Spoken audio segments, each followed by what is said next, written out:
मेरा नाम है मोहित और आपका स्वागत है हमारे यूट्यूब चैनल हिस्ट्री चैंपियन में। तो जैसा कि आप जानते हो, आपका बीए सेकेंड सेमेस्टर का जो सामान्य हिंदी का जो पेपर होता है, सामान्य हिंदी साहित्य, तो इससे संबंधित जो ये वीडियो होने वाला है, ये पूरा का पूरा वन शॉट वीडियो होने वाला है, जिसके अंदर आपकी unit first, unit second, unit third और यूनिट फोर्थ, चारों के चारों जो यूनिट है उनका मैं पूरा का पूरा रिवीजन आपके सामने करवाने वाला हूँ। आपको क्या करना है, वीडियो को पूरा देखना है। वीडियो अगर पूरा देख लोगे तो आपके सारे के सारे जो टॉपिक हैं, जो यूनिट है, उनका रिवीजन होने वाला है। तो आपको क्या करना है, वीडियो को पूरा देखना है, चैनल को सब्सक्राइब कर देना और अपने दोस्तों को जरूर से शेयर कर देना है। साथ के साथ जो आपको सभी पर्सन है उनकी जो पीडीएफ वगैरह होती है या अन्य जो कंटेंट है, लास्ट में जो अपनी ऑडियो देता हूँ वो टेलीग्राम पे मिलता है। टेलीग्राम का डिस्क्रिप्शन है वो कहाँ पर टेलीग्राम का जो लिंक है वो डिस्क्रिप्शन में मिलेगा। अन्य प्रश्नों के उत्तर देखना चाहते हो, दूसरी क्लासेस देखना चाहते हो, प्लेलिस्ट का लिंक भी डिस्क्रिप्शन में दिया है, जाओ और इस वीडियो को कंप्लीट देखो और प्लेलिस्ट और टेलीग्राम को जरूर से चेकआउट कर लेना।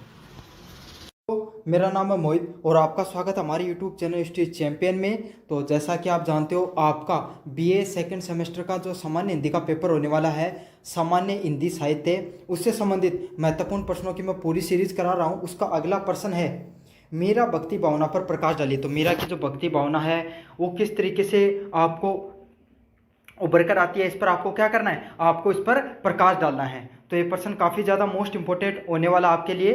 तो आपको क्या करना है, इस प्रश्न को पूरा देखना है, वीडियो को पूरा देखना है। पूरा देखोगे तो इससे क्या फायदा होगा आपका, चाहे निबंधात्मक रूप से प्रश्न आए, चाहे लघुतरात्मक रूप से प्रश्न आए, चाहे अति लघुतरात्मक रूप से प्रश्न आए, आप प्रश्न को बहुत अच्छे से कर दोगे। साथ के साथ अन्य प्रश्नों के उत्तर देखना चाहते हो तो डिस्क्रिप्शन में प्लेलिस्ट का लिंक दे रहा हूँ, वहाँ से आप जरूर से देख लेना। तो पहली बात कहूँ कि मीराबाई है वो क्या है, अपनी जो हिंदी साहित्य रहा उसकी जो माधुर्य भक्ति शाखा है, भक्ति शाखा की सबसे प्रमुख कवयित्री रही है। तो भक्ति आंदोलन में जो महिला, एक भक्ति आंदोलन का जो नेतृत्व किया था, उन प्रमुख संतों में से एक रही थी मीराबाई। ये मीराबाई हैं, आपको पता है मेवाड़ की राजकुमारी रही थी। राणा सांगा जो मेवाड़ के राजा रहे हैं, उनकी पुत्र वधू थी। इन्होंने क्या किया, इनके पति की मृत्यु के बाद इन्होंने अपना प्रेम बंधन से छोड़कर, इस संसारिक मोह माया को त्याग कर, इन्होंने भगवान श्री कृष्ण की भक्ति को ही सब कुछ मान लिया। इन्होंने भगवान श्री कृष्ण को ही अपना प्रेमी, आराध्य और पति मानकर उनकी भक्ति करती हैं। और उनकी भक्ति भावना है उसमें निस्वार्थ, मतलब आपको किसी भी प्रकार का स्वार्थ नहीं देखने को मिलता है। साथ के साथ आत्मीय प्रेम था उनका, मतलब वो अपना आत्मीय, एक आत्मा का जुड़ाव मानती थी भगवान श्री कृष्ण से, और उनको वो भगवान श्री कृष्ण को और खुद को एक जैसे रूप में ही पाती थी। एक दूसरे से उन्हें उनका आत्मीय जुड़ाव महसूस होता था। तो आपको पता है मीराबाई है वो जो आपकी भक्ति आंदोलन रही है, भक्ति आंदोलन की प्रमुख कवयित्रियों में से एक रही हैं। अब बात करें मीराबाई की भक्ति भावना की विशेषताएं, तो मीराबाई है उसकी भक्ति भावना की क्या क्या विशेषताएं रही हैं। सबसे पहले आएगा एकनिष्ठ प्रेम और समर्पण। तो मीराबाई है, इनका पूर्ण समर्पण और अटूट प्रेम था किसके प्रति, भगवान श्री कृष्ण के प्रति। वो क्या थी, भगवान श्री कृष्ण को ही अपना सब कुछ मानती थी। पति हो गया, प्रेमी हो गया, सखा और आराध्य, सब कुछ किसको मांगती थी, अपने भगवान श्री कृष्ण को ही मानती थी। तो आपको सबसे पहला पॉइंट लिखना है कि उनका जो प्रेम था वो कैसा था, समर्पण भाव वाला प्रेम था। उन्होंने अपना सब कुछ किसको माना था, भगवान श्री कृष्ण को ही माना था, जिसमें पति, प्रेम, सखा, उन्होंने सब कुछ माना था। जो ये संसारिक मोह माया है उसको तोड़कर इस संसार की जो आपको इस समय में ये बाहर निकल के आती हैं, जब महिलाओं को बाहर निकलना भी दुर्भर होता था, उस समय ये संत महिला संत के रूप में उभर कर आती हैं और हमारे समाज को इन्होंने एक नई दिशा दी, एक संत के रूप में। इन्होंने लिखा था, पायो जी मैंने राम रतन धन पायो। तो इनके द्वारा ये लाइन लिखी गई है कि मैंने भगवान, राम का अर्थ है भगवान श्री कृष्ण को पाकर मैंने इस संसार का सबसे बड़ा धन प्राप्त कर लिया है। मानव से ईश्वर तक की यात्रा। तो मीरा है, इन्होंने अपना जो संसारिक जीवन है उसको त्याग कर, राजमहल और ये संसारिक जो बंधन है इनको त्याग कर कहाँ चली गई थी, ईश्वर की, भगवान श्री कृष्ण की भक्ति में लीन हो गई थी। और यही उनका जो उनका जीवन है उसको क्या बन गया था, आध्यात्मिक यात्रा का हिस्सा बन गया था। तो यही है, मीराबाई है वो संसारिक जीवन है और जो ये राजमहल है इसको त्याग कर भक्ति भावना को इन्होंने अपना लिया और इस भगवान श्री कृष्ण की भक्ति में लीन हो गई। तो यही उनकी भक्ति भावना है, आज उनको अमर बनाई गई। अगर वो एक सामान्य राजकुमारी के रूप में रहती तो उन्हें इतना ज़्यादा पहचान नहीं मिलती जितनी आज के समय उनकी पहचान है। तो यही है, जो समर्पण रूप की उनकी भक्ति की भावना है, उन्हें ही उसी चीज़ ने उन्हें क्या बनाया, बहुत ज़्यादा आज परिचय बनाया। और आज प्रमुख संतों भक्ति आंदोलन के प्रमुख संतों में भी उनका एक बहुत सर्वप्रिय स्थान है। माधुर्य भक्ति की उच्च अभिव्यक्ति।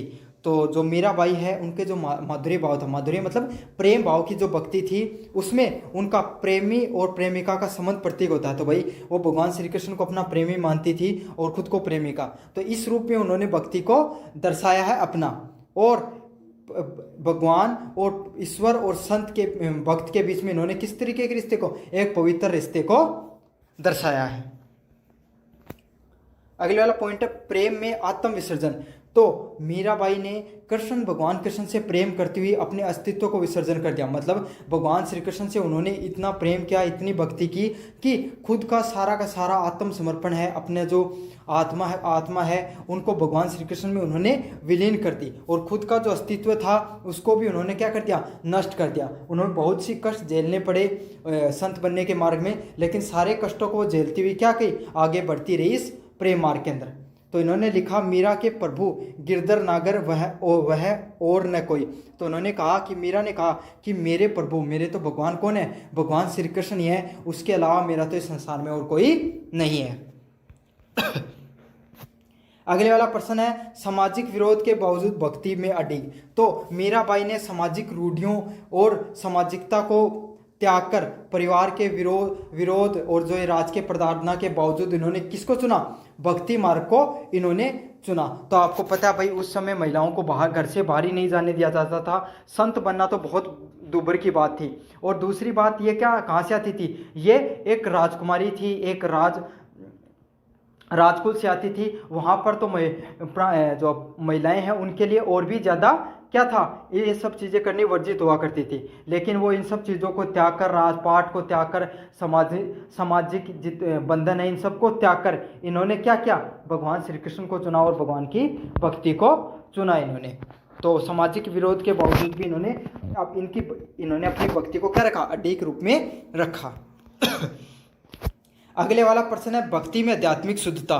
तो मीराबाई की भक्ति है उसमें आपको किसी भी प्रकार का स्वार्थ व दिखावा और औपचारिकता बिल्कुल भी देखने को नहीं मिलेगी। उनकी भक्ति है वो कैसी है, निर्मल, आत्मीय और परम सत्य से जुड़ी है। तो उनकी भक्ति में आपको पूर्ण रूप से क्या दिखेगा, निर्मल दिखेगी और आत्माओं का आत्मिक जुड़ाव उसमें देखने को मिलेगा तथा परम सत्य का भी आपको उसमें जुड़ाव देखने को मिलता है। तो आपको यही है कि मीराबाई की जो भक्ति है उसमें किसी भी प्रकार का जो स्वार्थ है वो नहीं देखने को मिलता, ना ही उसमें कोई प्रकार की औपचारिकता आपको देखने को मिलेगी। अगले वाला पॉइंट है नारी स्वतंत्रता का प्रतीक। तो मीराबाई है, इन्होंने अपना जो घर त्याग कर और संसारिक मोह माया को त्याग कर, राजपाट को त्याग कर इन्होंने क्या किया था, एक बहुत बड़ा उस समय निर्णय लिया था संत बनने का। और इसी निर्णय ने उनको आज इतनी पहचान दी। आज जो भक्ति आंदोलन के प्रमुख संतों में भी उनका सर्वप्रिय स्थान है एक महिला होते हुए। तो उस समय जो नारी शक्ति है और नारी शक्ति का जो आत्म निर्णय है वो उसके प्रतीक के रूप में वो बनकर उभरी। उन्होंने जो पुरुषात्मक समाज है उसमें धर्म और प्रेम के बीच में उन्होंने स्वतंत्रता की राह चुनी। तो जहाँ पर जिस समाज में पुरुष को सर्वोच्च स्थान रखा जाता था उस समय, तो उस समय उन्होंने धर्म और प्रेम के बीच में किसकी मार्ग चुना, स्वतंत्रता का मार्ग चुना कि वो स्वतंत्र होकर अपने निर्णय लेगी और भगवान की भक्ति में लीन रहेगी। तो ये था उस समय उन्होंने जो नारी स्वतंत्रता है उसका एक प्रमुख एक स्वरूप निकल कर आती है कि भाई उसी इतने बंधनों के बावजूद नारी होकर भी वो क्या बनी, एक संत बनी। नारी जो महिलाओं हैं उनको लिए उन्होंने क्या दी, एक प्रेरणा के रूप में दी कि अगर वो चाहें तो संसार में कुछ भी प्राप्त कर सकती हैं।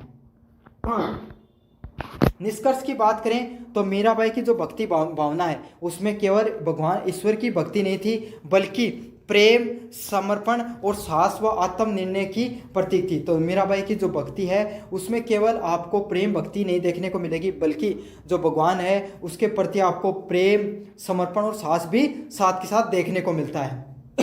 उनका जो आत्मनिर्णय जो उन्होंने लिया कि भाई मुझे भगवान श्री कृष्ण के प्रेम में ही लीन होना, भक्ति में ही लीन होना है, इस संसारिक मोह माया से उसे दूर जाना है, काफ़ी विरोध और भावनाओं के विरोध के बावजूद भी वो अडिग रहती हैं। तो यही चीज़ है, यही उनका जो समर्पण और साहस को दिखाती है। उनकी भक्ति ने भक्ति साहित्य में नारी संवेदना को ऊंचाइयां प्रदान की। तो उनकी जो भक्ति है उसमें जो भक्ति साहित्य है उसमें जो नारी का योगदान है भक्ति आंदोलन में या भक्ति साहित्य में, उनका अटूट आंदोलन है। साथ के साथ मीराबाई के भजन है और मीराबाई के द्वारा जो लिखे गए अलग अलग जो उन्होंने गीत गाए वो भी काफ़ी ज़्यादा प्रचलित हुए उस समय। मीराबाई आज भी अनन्य भक्ति की आदर्श मूर्ति हैं। तो आज भी मीराबाई क्या हैं, भक्ति की सबसे बड़ी आदर्श मूर्ति के रूप में निकल कर आती हैं। उनके जीवन और काव्य हमें सिखाता है कि सच्चा प्रेम वही है जिसमें समर्पण और आत्मा की पुकार हो। तो ये उनका जो जीवन है और उनके जो भक्ति के द्वारा उन्होंने जो अपने गीत लिखे उसमें हमें क्या पता चलता है कि सच्चा प्रेम की परिभाषा यही होती है जो पूर्ण रूप से निस्वार्थ रूप से क्या रहे, समर्पित रहे। तो ये तो था आपका मीराबाई के भक्ति भावना पर पर्सन। मोस्ट इंपॉर्टेंट पर्सन इस बार के लिए अच्छे से कर लेना, देखने को मिलेगा आपको ये पर्सन। हेलो बच्चों, मेरा नाम है मोहित और आपका स्वागत है हमारे यूट्यूब चैनल हिस्ट्री चैंपियन में। तो जैसा कि आप जानते हो आपका सामान्य हिंदी का जो पेपर होने वाला है हिंदी साहित्य, उससे संबंधित महत्वपूर्ण प्रश्नों की मैं पूरी सीरीज करा रहा हूँ। उसका अगला प्रश्न है, वह तोड़ती पत्थर कविता के आधार पर निराला को विशेषताओं का वर्णन कीजिए। तो निराला की जो काव्यगत विशेषताएं हैं उसको आपको वह तोड़ती पत्थर कविता के माध्यम से बताना है। काफ़ी ज़्यादा मोस्ट इंपॉर्टेंट पर्सन है आपके लिए ये होने वाला है। तो आपको क्या करना है, इस वीडियो को पूरा देखना है। अगर आप इस वीडियो को पूरा देखोगे तो चाहे पर्सन आई निबंधात्मक रूप से, चाहे लघुतरात्मक रूप से, चाहे अति लघुतरात्मक रूप से, आप इस प्रश्न को जरूर से कर दोगे। तो चलो शुरू करते हैं अपन इस वीडियो को। तब तक आपको क्या करना है, चैनल को सब्सक्राइब कर देना है, वीडियो को लाइक कर देना और अपने दोस्तों को शुरू कर देना है। तो वह तोड़ती पत्थर नामक जो कविता है ये सूर्यकांत त्रिपाठी निराला के द्वारा लिखी गई है और ये कविता है एकदम यथार्थवादी कविताओं में से एक हुई है। इसमें क्या इस कविता में क्या लिखा गया है, इस कविता में एक जो महिला है, जो मेहनती महिला के रूप में जो दलित वर्ग से आ रही है, उसको वो पत्थर तोड़ती हुई दिखाई दे रही है। तो उस पर इन्होंने जो सूर्यकांत त्रिपाठी निराला है उनके द्वारा क्या लिखा गया है, एक जो पूरी कविता है उसको लिखा गया है। इसमें जो महिला है उसकी जो श्रम शक्ति, मेहनत करने की जो शक्ति है, उसके द्वारा जो संघर्ष किया जा रहा है अपने जीवन से क्योंकि अगर कोई महिला है पत्थर तोड़ने के लिए आ रही है तो उसके कोई जीवन में मजबूरी रही होगी तभी तो वो आ रही है। तो उसका वो जीवन में जो संघर्ष कर रही है, साथ के साथ जो पत्थर तोड़ना जैसा मुश्किल काम है वो कर रही है, तो उसमें जो संघर्ष है उसको दिखाया है। साथ में उस महिला के उस साहस को दिखाया है जो उस संघर्षशील कार्य को कर रही है तथा जीवन के संघर्ष को भी सहन कर रही है। तथा समाज है वो उस महिला से उपेक्षित रहता है। क्यों? क्योंकि काम करने वाली महिलाओं को किस नज़र से देखा जाता था उसमें, कि उपेक्षित नज़र से देखा जाता था। उन सब चीज़ों को झेलने के बावजूद भी वो महिला क्या कर रही है, एक मेहनत कश कार्य में जुटी हुई है। कविता के माध्यम से निराला ने न केवल श्रम की गरिमा को उजागर किया है बल्कि समाज में व्याप्त वर्ग भेद व गरीबी और असंवेदनशीलता पर भी चोट की है। तो इस कविता के माध्यम से जो निराला है, इन्होंने जो समाज है उसके अंदर जो गरीबी आपको देखने को मिलती है, जो वर्ग भेद मतलब जो समाज में आपको जो दलित वर्ग की महिला है तो जो समाज में जातिगत भेदभाव है उसको इसमें दर्शाने का प्रयास किया है। जो निराला की जो काव्यगत जो शैली है इसमें भावनात्मक और यथार्थवाद, वास्तविकता और मानवीयता ज़्यादा देखने को मिल रही है। तो वह तोड़ती पत्थर कविता के आधार पर निराला की विशेषताएं क्या है? पहला पॉइंट क्या है, यथार्थवादी दृष्टिकोण, मतलब वास्तविकता है जो निराला है उनके द्वारा इस कविता के माध्यम से क्या दिखाई गई, वास्तविकता दर्शाने का प्रयास किया है। तो निराला ने इस कविता में आलोचनात्मक यथार्थवाद मतलब यथार्थ वास्तविकता दिखाते हुए क्या किया, समाज की आलोचना की है कि एक महिला के प्रति और एक वर्ग जो दलित वर्ग से आती है उसके कैसे उपेक्षित रूप से देखा जाता है। और उन्होंने उस महिला को ना कोई नायिका, ना कोई कल्पना या फिर रानी के रूप में, मतलब एक प्रेमिका के रूप में या फिर नायिका के रूप में उसको प्रदर्शित नहीं किया, बल्कि एक अलग ही समाज को दृष्टिकोण देने का प्रयास किया है कि एक महिला है वो श्रम करती हुई दिखाई दे रही है।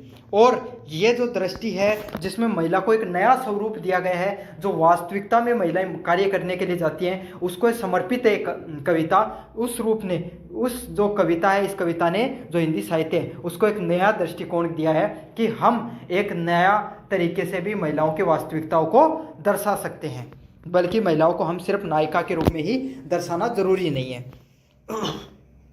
अगले वाला पॉइंट है सामाजिक संवेदना। तो कविता में निराला ने किसको दिखाया, एक मेहनत करती हुई महिला को दिखाया है, जो इलाहाबाद के जो रास्ता है वहाँ पर क्या कर रही है, पत्थर तोड़ रही है। तो यही स्त्री है, वो क्या गरीब, दलित और उपेक्षित परिवार से है। तो उन्होंने क्या दिखाया है कि इलाहाबाद के पथ पर जब जाते हैं निराला, तो देखते हैं कि एक महिला वहाँ पर पत्थर तोड़ रही है। तो इसी वास्तविकता को इन्होंने क्या किया, अपनी कविता के माध्यम से दर्शाने का प्रयास किया है। तो वो जो महिला है वो गरीब है तभी तो पत्थर तोड़ने का कार्य कर रही है, तथा दलित वर्ग से आती है तो उसको वैसे उपेक्षित किया जा रहा है। तो ये सब चीज़ें, सारी की सारी भावनाएं हैं उसमें, जो इस कविता है उसके माध्यम से निराला ने दिखाने का प्रयास किया है। कवि की संवेदना उस महिला, उस स्त्री के जीवन संघर्ष को देखकर जाग उठती हैं। तो कवि है, उनकी जो संवेदनाएं हैं उस महिला के प्रति, उसका संघर्ष देखकर क्या होती है, जाग जाती हैं और वो जाग उठती है। तो यही है, महिला को अगर संघर्ष करते हुए, पत्थर तोड़ते हुए जब निराला देख रहे हैं, तो उसका जो संघर्ष है देखकर उनकी भावना जाग जाती है और उनको वो क्या हो जाते हैं, बहुत ज़्यादा दुखी महसूस करते हैं। और इसी रूप में उन्होंने उस कविता को लिखा और लिखते हैं, देखते देखा उसे मैंने इलाहाबाद के पथ पर, कि मैंने उसको देखा है इलाहाबाद के पथ के ऊपर, वह तोड़ती, क्या कर रही है, वो पत्थर तोड़ रही है। तो इसमें जो कवि है उसके दुख की, उसकी जो आत्मीय व मानवीय भावना को दर्शाया गया है इन पंक्तियों के माध्यम से। अगले वाला प्रश्न है नारी के प्रति सहानुभूति और सम्मान। तो निराला ने जो कविता में नारी के श्रम है, साहस और जो आत्म गौरव है उसको उभारने का प्रयास किया है। तो जो सूर्यकांत त्रिपाठी निराला है उसमें उन्होंने जो नारी का जो श्रम है और जो संघर्ष है, साहस और आत्म गौरव है, उसको उन्होंने क्या किया, दर्शाने का प्रयास किया इस माध्यम से, कि स्त्री है, महिला है, वो सिर्फ क्या दया का पात्र ही नहीं है, बल्कि उसको सम्मान भी मिलना चाहिए जब वो कार्य करने के लिए जाए। तो इन्होंने लिखा, वह निशब्द रही, वह झेलती रही चोट, मतलब वह चोट खा रही है फिर भी क्या रह रही है, निशब्द है, चुपचाप है, सब कुछ सह रही है। तो आपको पता है भाई, एक तरीके से तो वो दलित समाज से है तो वैसे उपेक्षित है, ऊपर से उसका सबसे बड़ा गुनाह है कि वो महिला होते कार्य पे जा रही है, तो समाज उसको और है दृष्टि से देख रहा है। इतने संघर्ष के बावजूद वो कार्य भी कितना कठिन कर रही है, पत्थर तोड़ने का कार्य कर रही है, जिसमें पत्थर तोड़ते हुए जो उसके जो पत्थरों के छोटे छोटे टुकड़े होते हैं वो शरीर के लगते हैं, तो क्या होता है, दर्द हो रहा है। तो उसी चीज़ को क्या दिखाया, निराला ने कहा है कि वो काम कर रही है, मेहनत कर रही है, उसके शरीर पे जो चोट लग रही है उसके बावजूद भी वो क्या है, चुप है। और इन्होंने चोट को अलग अलग रूप से दिखाया, सामाजिक रूप से, आर्थिक रूप से और साथ के साथ संघर्ष की दृष्टि से भी और श्रम की दृष्टि से भी। सामाजिक रूप से कि महिला होते हुए भी उसको क्या किया जा रहा है, उसको हे की दृष्टि से, वो इतना मेहनत कश कार्य कर रही है दलित समाज से, तो उसको उपेक्षित समझा जा रहा है। दूसरा, आर्थिक दृष्टि से वो गरीब है, आर्थिक रूप से कमजोर है, इसलिए इतना संघर्षशील कार्य कर रही है। श्रम की दृष्टि से श्रम कर रही है, पत्थर के टुकड़े उसके शरीर पे लग रहे हैं तो वो चोटिल है, तो उसको तीनों तरफ से क्या दिखाया, चोटिल दिखाया, फिर भी वो क्या, चुप है, सब कुछ सह रही है।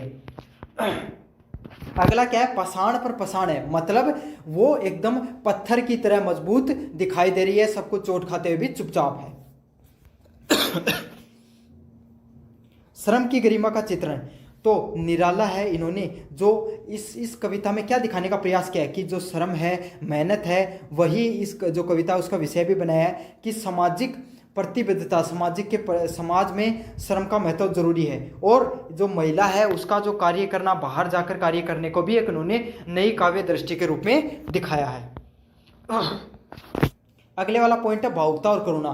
तो कविता में स्त्री की स्थिति देखकर जो कवि है उसका हृदय क्या हो जाता है, द्रवित हो जाता है। तो जो स्त्री है, जो उसका जो स्थिति है वो कैसी है इस समय, वो उसकी स्थिति हर तरफ से क्या बहुत अच्छी नहीं है, चाहे सामाजिक हो चाहे आर्थिक हो, हर दृष्टि से उसका जो जो है वो संघर्ष कर रही है, लेकिन फिर भी वो क्या कर रही है, संघर्ष से पीछे नहीं हट रही है। और ये सब चीज़ें जब देखते हैं निराला, सूर्यकांत त्रिपाठी निराला, तो उनका जो हृदय है वो द्रवित हो जाता है, वो दुखी हो जाते हैं और वो इस पर एक कविता की रचना करते हैं।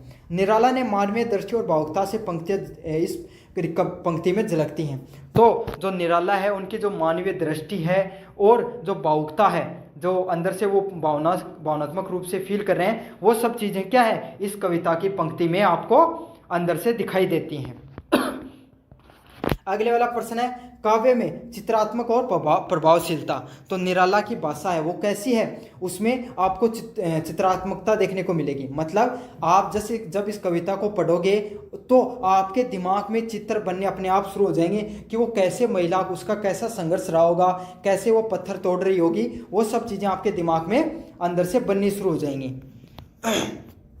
स्त्री को श्रम करते हुए चित्र मानो पाठकों की आंखों के सामने सजीव हो जाता है। तो महिला को स्त्री जब श्रम कर रही है, महिला श्रम करती हुई उसमें दिखाई गई है, तो आपको भी ऐसा फील होगा कि जैसे कि वो महिला है हमारी आंखों के सामने ही क्या कर रही हो, श्रम कर रही हो, पत्थर तोड़ने का कार्य कर रही हो। तो इतनी सजीवता से उन्होंने कविता को दर्शाने का प्रयास किया है। निष्कर्ष की बात करें, वह तोड़ती पत्थर केवल कविता ही नहीं है बल्कि श्रम और स्त्री के संघर्ष का जीवित दस्तावेज है। तो यही है कि ये सिर्फ कविता के रूप में ही नहीं दिखाया गया बल्कि स्त्री और जो श्रम है उसको क्या एकदम जीवित रूप में दिखाया गया है। इस कविता के माध्यम से निराला ने सिद्ध किया है कविता का विषय केवल कल्पना या भावुक प्रेम ही नहीं होता। तो इन्होंने यही दर्शाने का प्रयास किया कि कविता सिर्फ आपके भावनात्मक रूप से आपको कल्पनात्मक या भावनात्मक रूप से कमजोर करने के लिए ही नहीं, या फिर आपको भावनात्मक रूप से जोड़ने का कार्य नहीं करती है, बल्कि समाज की वास्तविकता भी दिखा सकती है। और साथ के साथ श्रम जैसे मुश्किल विषय को भी क्या कर सकती है, कविता अपने माध्यम से आपको दिखा सकती है, यथार्थ वास्तविकता को भी दर्शा सकती है। एक स्त्री का जरूरी नहीं कि रूप है, रूप रंग उसके जो आकर्षण की ही आपको कविता में व्याख्या देखने को मिले, उसके उस कठोर दर्पण को भी दिखाया जा सकता है, जैसे इस कविता में महिला को श्रम करते हुए दिखाया गया है।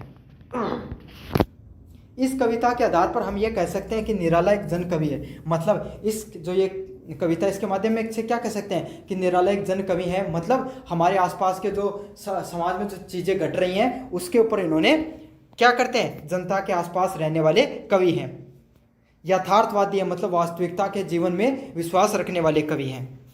साथ के साथ सामाजिक चिंतन और मानववादी रचनाकार भी आपको देखने को मिलेंगे। मतलब समाज के ऊपर इनका जो चिंतन है, जो महिला जो संघर्ष कर रही है तो उस पर इन्होंने कविता लिखी। तो इस जो चिंतनशील जो उनका व्यवहार है, इस चीज़ के वो क्या है, रचनाकार हैं। उन्होंने इस जो हिंदी काव्य है इसको इसके माध्यम से क्या दिए, एक नई दिशा और नए विषय और नई दृष्टि प्रदान करने का प्रयास किया है। तो यही कह सकते हैं कि जो निराला है इन्होंने अपनी जो इस जो कविता के माध्यम से जो साहित्य है उसको एक नया दृष्टिकोण देने का प्रयास किया है कि महिला के रूप दर्शन का ही नहीं, आप उसके संघर्षशील जीवन, उसके जो कठोर स्वरूप होता है उसका भी आप समाज के सामने वास्तविकता पेश कर सकते हो। तो ये थी सूर्यकांत त्रिपाठी निराला के द्वारा वह तोड़ती हुई पत्थर पर सूर्यकांत त्रिपाठी निराला की काव्यगत विशेषताएं जो मैंने आपको करवाई है। तो कैसा लगा आपको वीडियो जरूर से बताना, चैनल को जरूर से सब्सक्राइब कर देना और अपने दोस्तों को जरूर से शेयर करना। धन्यवाद। हेलो बच्चों, मेरा नाम है मोहित और आपका स्वागत हमारे यूट्यूब चैनल हिस्ट्री चैंपियन में। तो जैसा कि आप जानते हो, आपका बीए सेकंड सेमेस्टर का हिंदी जो सामान्य हिंदी का जो पेपर होने वाला है, सामान्य हिंदी साहित्य, तो उससे संबंधित महत्वपूर्ण प्रश्नों की मैं पूरी सीरीज करा रहा हूँ। उसका अगला प्रश्न है, उजाले के मुहासिब कहानी का सार लिखते हैं, उसमें निहित संदेश को स्पष्ट कीजिए। तो उजाले का जो मुहासिब कहानी है उसका आपको सार लिखना और उसमें क्या संदेश दिया गया है उसके बारे में आपको बताना है। तो काफ़ी ज़्यादा महत्वपूर्ण प्रश्न है। तो आपको क्या करना है, इस वीडियो को पूरा देखना है। अगर वीडियो को पूरा देखोगे तो चाहे प्रश्न निबंधात्मक आए चाहे लघुतरात्मक आए, आप उस प्रश्न को जरूर कर दोगे। तो चलो शुरू करते हैं इस वीडियो को। तब तक आप चैनल को सब्सक्राइब कर दो और वीडियो को लाइक कर दो। तो विजयदान देता के द्वारा ये जो कहानी लिखी गई उजाले में मुहासिब, ये क्या है, ये एक प्रतीकात्मक शैली में लिखी गई है। मतलब एक उजाले को एक प्रतीक के रूप में दिखाया गया है और जो ये एक प्रकार की सामाजिक कथा के रूप में है, जिसमें मनुष्य का अज्ञान, रूढ़िवाद व अंधविश्वास पर गहरी चोट की गई है। तो उजाले की मुआसिब जो कहानी है ये एक प्रकार के प्रतीक के रूप में दिखाई गई है, जिसमें उजाले को ये समाज के अंदर जो रूढ़िवाद हो गई, अंधविश्वास हो गया, अज्ञानता हो गई, उसके रूप में दिखाया गया है। और इस जो अंधेरा है, सॉरी, अंधेरे को यहाँ पर रूढ़िवादी अंधकार और जो समाज के अंदर जो अंधविश्वास है उसके रूप में दिखाया गया है अंधेरे को, और उसी प्रतीक को प्रयोग में लेकर कवि ने इस कहानी को, लेखक ने इस कहानी को लिखा है।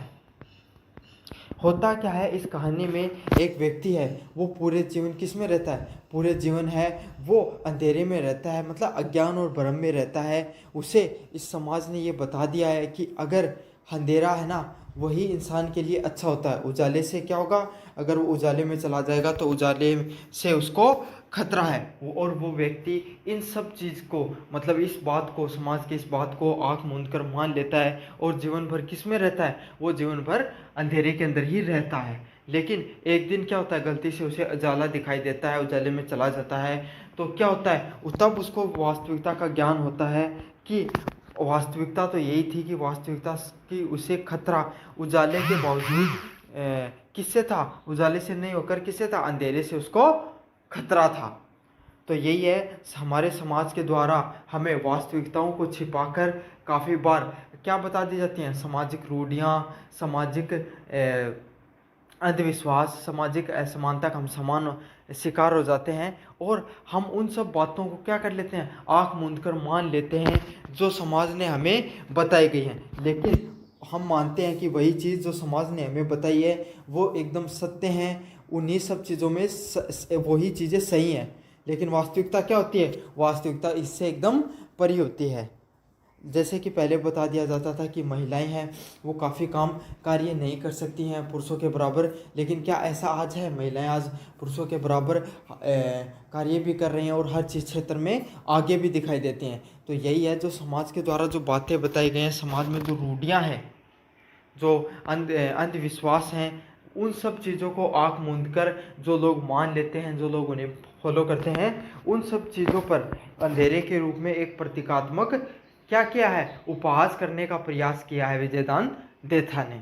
समझ में आ गया आपको, क्या करने का प्रयास किया है कि जो हम समाज की बातें हैं आँख मूंद कर मान लेते हैं, उसी सब चीज़ों पर एकदम प्रतीकात्मक व्यंग्य करने का प्रयास किया गया है विजयदान देथा के द्वारा।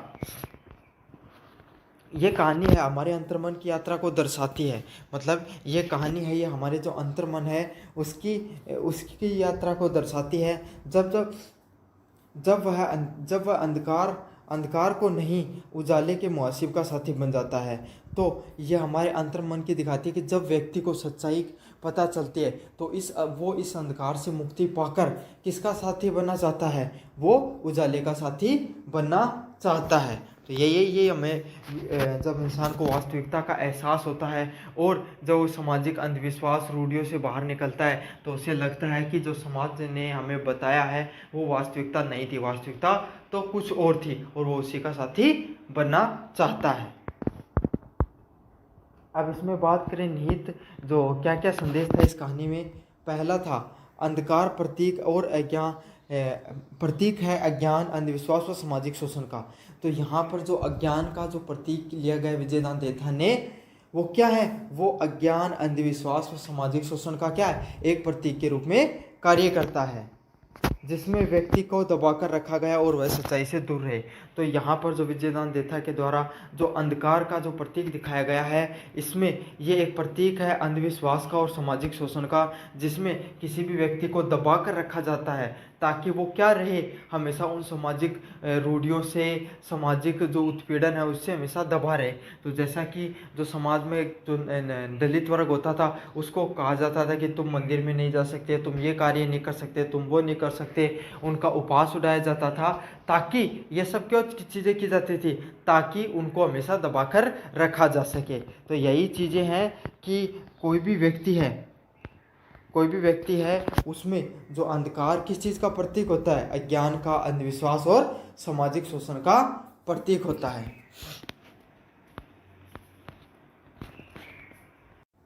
अगले वाला पॉइंट है उजाला प्रतीक है ज्ञान, विवेक और आत्म जागरण का। मतलब जो उजाले का प्रतीक दिया गया है वो किस चीज़ का प्रतीक है? वो प्रतीक है जो व्यक्ति के अधिकार हैं, सोच है, स्वतंत्रता है, उसका। तो उजाले को किस रूप में दिखाया गया है? व्यक्ति के जो अपने अधिकार होते हैं, उसकी सोच और जो उसकी जागरूकता होती है, उस चीज़ को दिखाया गया है। मतलब इंसान के अधिकारों को दिखाया गया है उजाले के रूप में। जैसे इंसान को उसके अधिकारों का पता चलता है, वो इस अंधकार रूपी सामाजिक रूढ़ियों से मुक्त हो जाता है। ये कहानी यह बताती है कि व्यक्ति जब पहली बार सोचने लगता है, वह समाज बनाए नकली खोजों को तोड़ता है और सत्य से जुड़ता है। कहानी यह बताती है कि जब व्यक्ति पहली बार सोचने लगता है तो वह समाज से बनाई नकली जो आँखें हैं उनको तोड़ता है और सत्य से जुड़ता है। तो जब कहानी में जो व्यक्ति है उसको भी जब पता चलता है कि अंधकार तो वास्तविकता में जो अंधकार है वो खतरा है, उजाला तो उसके लिए अच्छा ही था। तो ऐसे ही समाज की जो रूढ़ियों के बारे में जब इंसान को पता चलता है तो वो उस समाज के द्वारा दी गई जो झूठी आँखें हैं, झूठी जो सोच है, उसको तोड़कर सत्य की को अपनाना स्वीकार कर देता है। अगले वाला पॉइंट है, परिवर्तन आसान नहीं है, लेकिन जब मनुष्य अंधकार से निकलता है तो साहस करता है कि स्वयं एक नई दुनिया की शुरुआत करे। तो आपको पता है जीवन में परिवर्तन कहीं भी आसान नहीं होता। जब मनुष्य भी पहली बार बाहर निकलता है अंधकार से, तो तब उसे एक नई दुनिया में प्रवेश करता है और उसे खुद को संघर्ष करना पड़ता है उस नई दुनिया में खुद को स्थापित करने के लिए। तो यही है, कोई भी चीज़ का परिवर्तन होता है तो वो आसान बिल्कुल भी नहीं होता है। अगले वाला पॉइंट, लेखक ने ये संकेत है कि जो लोग अंधेरे के समर्थक हैं, उजाले के दुश्मन हैं, वो बस पीड़ित हैं, उन्हें समझ की आवश्यकता है, तिरस्कार की नहीं। तो लेखक ने क्या बताने का प्रयास किया? लेखक ने संकेत दिया है कि जो लोग इस सामाजिक उत्पीड़न या सामाजिक जो रूढ़ियाँ उनको स्वीकार करते हैं, उनको मानते हैं आँख मूंद कर, वो उजाले के दुश्मन नहीं है। वो सत्य को स्वीकार, ऐसी बात नहीं सत्य को स्वीकार नहीं करना चाहते, लेकिन उनको क्या हो गया है, उनको बस चीज़ों की समझ नहीं है अभी तक। जिस दिन उन्हें भी सत्य का ज्ञान हो जाएगा, वो भी इस जो ये सत्य है इसे स्वीकार कर लेंगे। अगले वाला पॉइंट है, निष्कर्ष। तो उजाले की मुहासिब कहानी केवल एक कहानी नहीं है, बल्कि एक आत्मचिंतन और चेतना की ओर प्रेरित करने वाला दर्पण है। तो उजाले के जो मुहासिब कहानी है, ये सिर्फ एक कहानी नहीं है, समझ में आया आपको, बल्कि आत्मचिंतन और चेतना को प्रेरित करने वाला दर्पण है। तो उजाले की मुहासिब कहानी है, ये केवल एक कहानी के रूप में कार्य नहीं करती है, बल्कि व्यक्ति को आत्मचिंतन करने के लिए प्रेरित करने वाला एक दर्पण की तरह कार्य करती है। विजयदान देथा लोक कथा शैली के माध्यम से समाज की गहरी समस्याओं को जागृत करता है। तो विजयदान देथा का जो साहित्य है क्या कार्य करता है? ये लोक कथाएं, लोक कहानियों के माध्यम से जो समाज के अंदर जो गहरी समस्याएं हैं उनको उजागर करने का प्रयास करता है और पाठकों को मजबूर करता है, क्या हम भी कहीं अंधकार में तो नहीं जा रहे हैं। तो इस साहित्य के माध्यम से जो विजयदान देथा है वो लोगों को ये दिखाने का प्रयास कर रहा है कि जिन सामाजिक रूढ़ियों को तुम आंख मूंद कर मान रहे हो, वो वास्तविक हैं भी या नहीं, वो सत्य है भी या नहीं। तो इन सब चीज़ों को जब इंसान खुद से प्रश्न पूछता है तो उसको ये पता चलता है कि कहीं हम भी तो अंधेरे की तरफ तो नहीं जा रहे हैं, या हम भी कोई रूढ़ियों का शिकार तो नहीं हो रहे हैं। तो यही है, आत्म मन की चिंतन करने के लिए, आत्मचिंतन करने के लिए मजबूर कर देता विजयदान देथा का साहित्य। यह कहानी हमें साहस देती है कि हम रूढ़ियों, विश्वास व जड़ता को छोड़कर ज्ञान, विवेक और परिवर्तन के पथ पर आगे बढ़ सकें। तो ये कहानी हमें किस चीज़ का साहस देती है कि हम रूढ़ियों, अंधविश्वास और जड़ता का साथ छोड़कर विवेक और परिवर्तन के साथ आगे बढ़ सकें। तो ये था विजयदान देथा के द्वारा लिखी गई कहानी उजाले की मुहासिब कहानी का सार भी बताया और उसमें क्या निहित संदेश है इस पर भी आपने बात करी। धन्यवाद। हेलो बच्चों, मेरा नाम है मोहित और आपका स्वागत हमारे यूट्यूब चैनल हिस्ट्री चैंपियन में। तो जैसा कि आप जानते हो, आपका बीए सेकेंड सेमेस्टर का जो सामान्य हिंदी का पेपर होने वाला है, सामान्य हिंदी साहित्य, उससे संबंधित महत्वपूर्ण प्रश्नों की पूरी सीरीज करा रहा हूँ। उसका अगला प्रश्न है आपका जो नाखून क्यों बढ़ते हैं, शीर्षक निबंध का सार अपने शब्दों में लिखिए व मानव सभ्यता और उसके विकास का वर्णन कीजिए कि प्राचीन सभ्यता ने कहाँ तक भिन्न थी। तो नाखून क्यों बढ़ते हैं, जो हजारी प्रसाद द्विवेदी के द्वारा जो निबंध लिखा गया है, उसका क्या सारांश है उसको लिखना है, तथा मानव सभ्यता के विकास को भी आपको वर्णन करना है कि प्राचीन सभ्यता कहाँ तक भिन्न थी अपनी वर्तमान सभ्यता से। तो ये प्रश्न काफ़ी ज़्यादा महत्वपूर्ण है। मानव विकास की जो पूरी कहानी है उसके बारे में बताता है। अलग अलग विश्वविद्यालय में काफ़ी बार ये प्रश्न रिपीट होता है। तो आपको क्या करना है, सबसे पहले चैनल को सब्सक्राइब कर देना है, वीडियो को लाइक कर देना और अपने दोस्तों को ज़रूर से शेयर कर देना है। तो चलो शुरू करते हैं अपन इस प्रश्न के पूरे सारांश को। और अन्य प्रश्नों के भी अगर आप उत्तर देखना चाहते हो सामान्य हिंदी से संबंधित, तो मैंने प्लेलिस्ट का लिंक दे रखा डिस्क्रिप्शन में, उस लिंक पर क्लिक करके आप देख सकते हो। तो हम बात करें जो हजारी प्रसाद द्विवेदी हैं उनके द्वारा जो निबंध लिखा गया है कि नाखून क्यों बढ़ते हैं, ये एक प्रकार का विचारों उत्तेजक और प्रतीकात्मक रचना है। तो हजारी प्रसाद द्विवेदी के द्वारा जो निबंध है लिखा गया है नाखून क्यों बढ़ते हैं, ये अत्यंत एकदम अपने अंदर आपके अंदर विचारों को सोचने के लिए मजबूर कर देने वाली क्या होती है, एक रचना है, एक कहानी है, एक निबंध है जिसमें नाखूनों को एक प्रतीक के रूप में दिखाया गया है कि जिसमें जो हमारा पुराना पशु के रूप में हम रहते थे, फिर हम धीरे धीरे हमारा इवोल्यूशन हुआ और हम क्या हो गए, एक मनुष्य के रूप में बन गए। तो यहाँ है वो हमें नाखून है वो हमें याद दिलाता है हमारे अतीत के बारे में। इसमें क्या कहा गया है, नाखून निरंतर बढ़ते रहते हैं क्योंकि वो हमारे इतिहास का चिन्ह है। जब मनुष्य किस तरीके से जब जानवरों की तरह जीवन यापन करता था और दांतों से शिकार करता था, समझ में आ गया। तो इंसान क्या करता था, इंसान जो अपनी आत्म रक्षा के लिए अपने खुद के बचाव के लिए दांतों का और नाखूनों का प्रयोग करता था। लेकिन आज हम क्या हो गए हैं, सभ्य हो गए हैं, औजार और विज्ञान की सहायता से जीवन जीते हैं। लेकिन जो हमारा असभ्यता का जो निशानी है वो आज भी मौजूद है, जैसे कि नाखून। तो इसमें क्या बताने का प्रयास किया हजारी प्रसाद द्विवेदी ने कि आज भी हमारी जो संस्कृति है, सभ्यता है और विकास है, इसके कुछ पुराने असभ्य रहने के जो चिन्ह हैं वो आज भी हमारे अंदर पहले से मौजूद हैं। जैसे कि हम पहले के समय जब मनुष्य इतना सभ्य नहीं हुआ था, जब विज्ञान औजार पात्र वगैरह नहीं बनाए थे, तब इंसान है वो किससे क्या करता था, जो आपका ये शिकार वगैरह अपनी आत्मरक्षा के लिए किस लिए किया करता था, नाखून और दांतों के माध्यम से किया करता था। तो इंसान आगे तो बढ़ गया है लेकिन उसके अंदर जो असभ्यता की जो परिचय है वो अभी तक भी मौजूद है। तो इसी को दर्शाने का प्रयास किया गया है।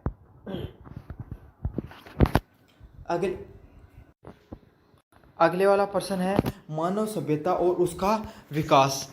तो आपको पता है लेखक ने मानव सभ्यता के जो विकास की जो लंबी यात्रा है उसको इस कहानी के माध्यम से क्या किया है, वर्णन करने का प्रयास किया है। कैसे आदमी जो जंगली व हिंसक स्वभाव का होता था, लेकिन आज उसने कैसे अपने भाषा, साहित्य, विज्ञान, दर्शन, कला और धर्म की राजनीति का क्या किया है, विकास किया है। तो यही है जो लेखक है उसने मानव सभ्यता की जो लंबी विकास है उसके वर्णन करने का प्रयास किया कि कैसे आदमी एक जंगली व हिंसक व्यक्ति हुआ करता था, लेकिन आगे बढ़ते हुए उसने इन सब चीज़ों को पीछे छोड़ते हुए अपने जीवन में कैसे भाषा, साहित्य, विज्ञान व दर्शन व कला का, धर्म की राजनीति का निर्माण किया है। मतलब इंसान ने अपने जो असभ्यता का इतिहास है उसको पीछे छोड़ दिया है और आज एक जो धीरे धीरे विकासशील रूप में बढ़ता है। तो नाखून जो बढ़ते हैं उसको किस प्रतीक में बताया गया, ये बताया गया है कि जैसे नाखून बढ़ते हैं वैसे ही इंसान ने अपने जीवन में अपने असभ्यता को पीछे छोड़कर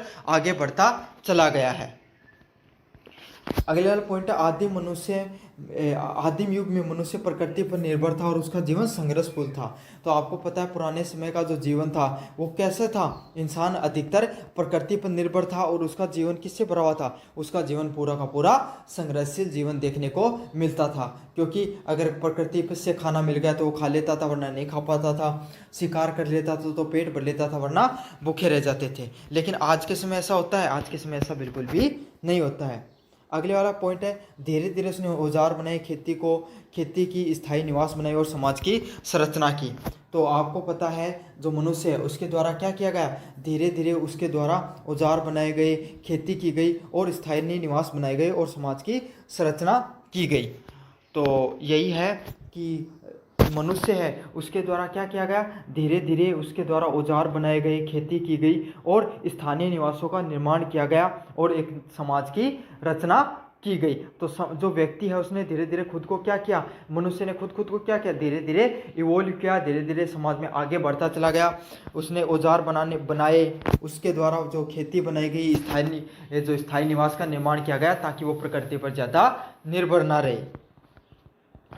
फिर धर्म, संस्कृति, न्याय, साहित्य और दर्शन का विकास हुआ। तो पहले क्या हुआ, पहले उसने स्थानीय अपने निवास, सबसे पहले उसने औजार बनाए ताकि वो शिकार कर सके, फिर उसने निवास बनाया और फिर क्या किया, धर्म, संस्कृति और न्याय का रचना की।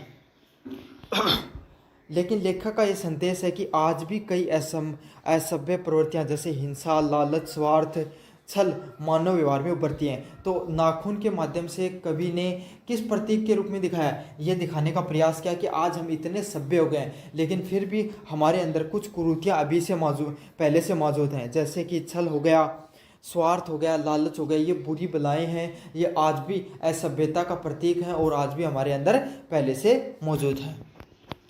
यानी हमने असभ्यता तो ओढ़ ली है परंतु भीतर तो पशु कभी कभी जीव तोड़ता है। तो इसमें क्या बताया गया कि हम सभ्य तो धीरे धीरे वक्त के साथ होते चले गए हैं लेकिन फिर भी हमारे अंदर का जो पशुवत व्यवहार है, असभ्यता का व्यवहार है, वो कभी कभी बाहर निकल कर आ ही जाता है।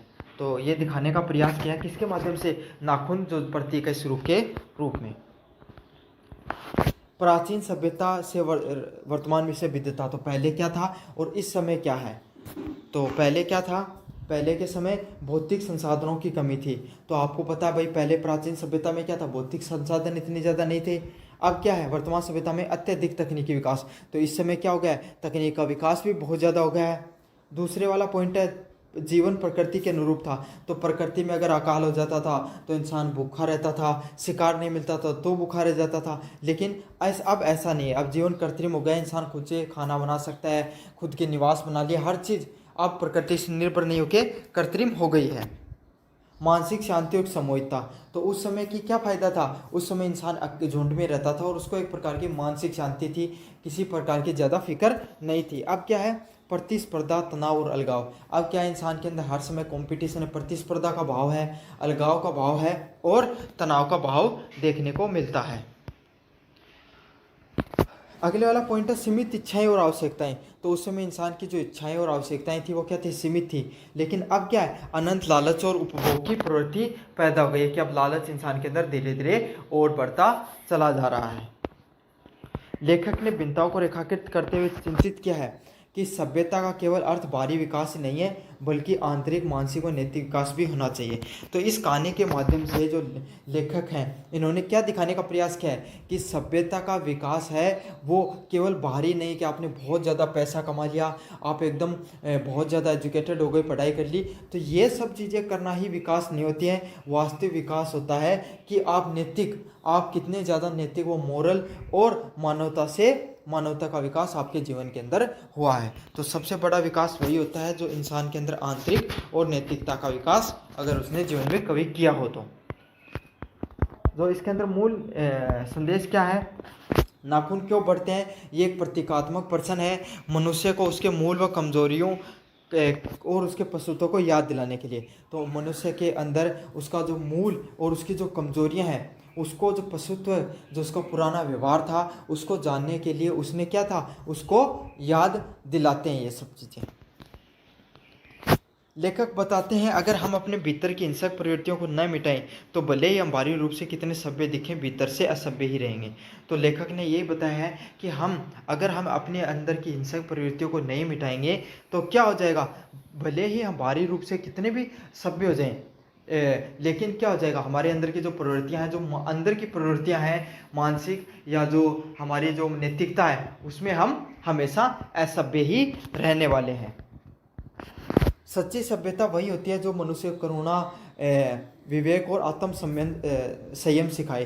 तो इस माध्यम से क्या दिखाया है कि जो सच्ची मनुष्यता क्या है, सच्चा विकास या सभ्यता का विकास क्या होता है, जब मनुष्य के अंदर करुणा, दया भाव हो गया, सहिष्णुता, सभी लोगों के साथ मिलजुल कर और विवेक व समझदारी का प्रयोग करना सीख ले, उसी चीज़ का अभ्यास कर ले, वही क्या है, सच्ची सभ्यता का विकास के अंतर्गत आती है। हजारी प्रसाद द्विवेदी ने इस निबंध के माध्यम से विनम्रता, आत्मविश्लेषण व आत्मविकास की प्रेरणा दी है। तो हजारी प्रसाद द्विवेदी ने इस निबंध के माध्यम से हमें क्या दिखाने का प्रयास किया है कि हमें विनम्रता और आत्मविश्लेषण व आत्मविकास के साथ जीवन में रहना चाहिए। और यह हमें याद दिलाता है कि सभ्यता का मूल बाहरी विकास नहीं बल्कि सभ्यता के भीतरी विकास में निहित है। तो हजारी प्रसाद द्विवेदी ने यही दिखाने का प्रयास किया है कि इस निबंध से हमें विनम्रता और आत्मविश्लेषण और आत्मविकास की प्रेरणा देती है ये कहानी हमें, जिसमें हमें सभ्यता के बाहरी विकास पर ही नहीं बल्कि मनुष्य के भीतरी विकास पर भी, असली विकास इंसान का आत्मिक विकास है, अंदर का विकास है, सभ्यता का विकास उसके सहिष्णुता के अंदर, उसके अंदर दिखाई देता है। हम केवल तकनीक और वैज्ञानिक रूप से आगे बढ़ सकते हैं परंतु नैतिक रूप से पीछे रह जाएंगे। तो यही है कि इंसान कितना ही चाहे तकनीकी रूप से आगे बढ़ जाए लेकिन नैतिक रूप से अगर वो पीछे रहेगा तो हम हमेशा पीछे रहेंगे। जैसे कि नाखून बढ़ते ही हमें पशुत्व व्यवहार को अपने को दिखाता है। तो ये था आपका विजयदान ये हजारी प्रसाद द्विवेदी के द्वारा लिखा गया शीर्षक निबंध, जिसमें क्या लिखाया गया था, नाखून क्यों बढ़ते हैं। नाखून बढ़ने को यहाँ हमारी असभ्यता से, लालच, स्वार्थ को दिखाया गया है और कहा गया है चाहे हम कितने भी विकासशील हो जाएं लेकिन हमारे द्वारा अगर सभ्यता का विकास नहीं किया गया, हमारे द्वारा अगर सहिष्णुता, एकता, भ्रातृत्व, अगर इन सब का विकास नहीं किया गया तो इन सब चीज़ों का कोई भी महत्व नहीं है। मेरा नाम है मोहित और आपका स्वागत हमारे यूट्यूब चैनल हिस्ट्री चैंपियन में। तो जैसा कि आप जानते हो आपका बीए सेकंड सेमेस्टर का जो सामान्य हिंदी का पेपर होता है, सामान्य हिंदी साहित्य, उससे संबंधित महत्वपूर्ण प्रश्नों की मैं पूरी सीरीज करा रहा हूँ। तो जो उसमें आपके अति लघुतरात्मक प्रश्न आते हैं 10, जिनको करना अनिवार्य होता है, उससे संबंधित ये वन शॉट वीडियो होने वाला है जिसमें मैं आपको सारे टाइप के प्रश्न सारे यूनिट से जो करवाने वाला हूँ। इससे आपको पूरे के पूरा ओवरव्यू मिल जाएगा।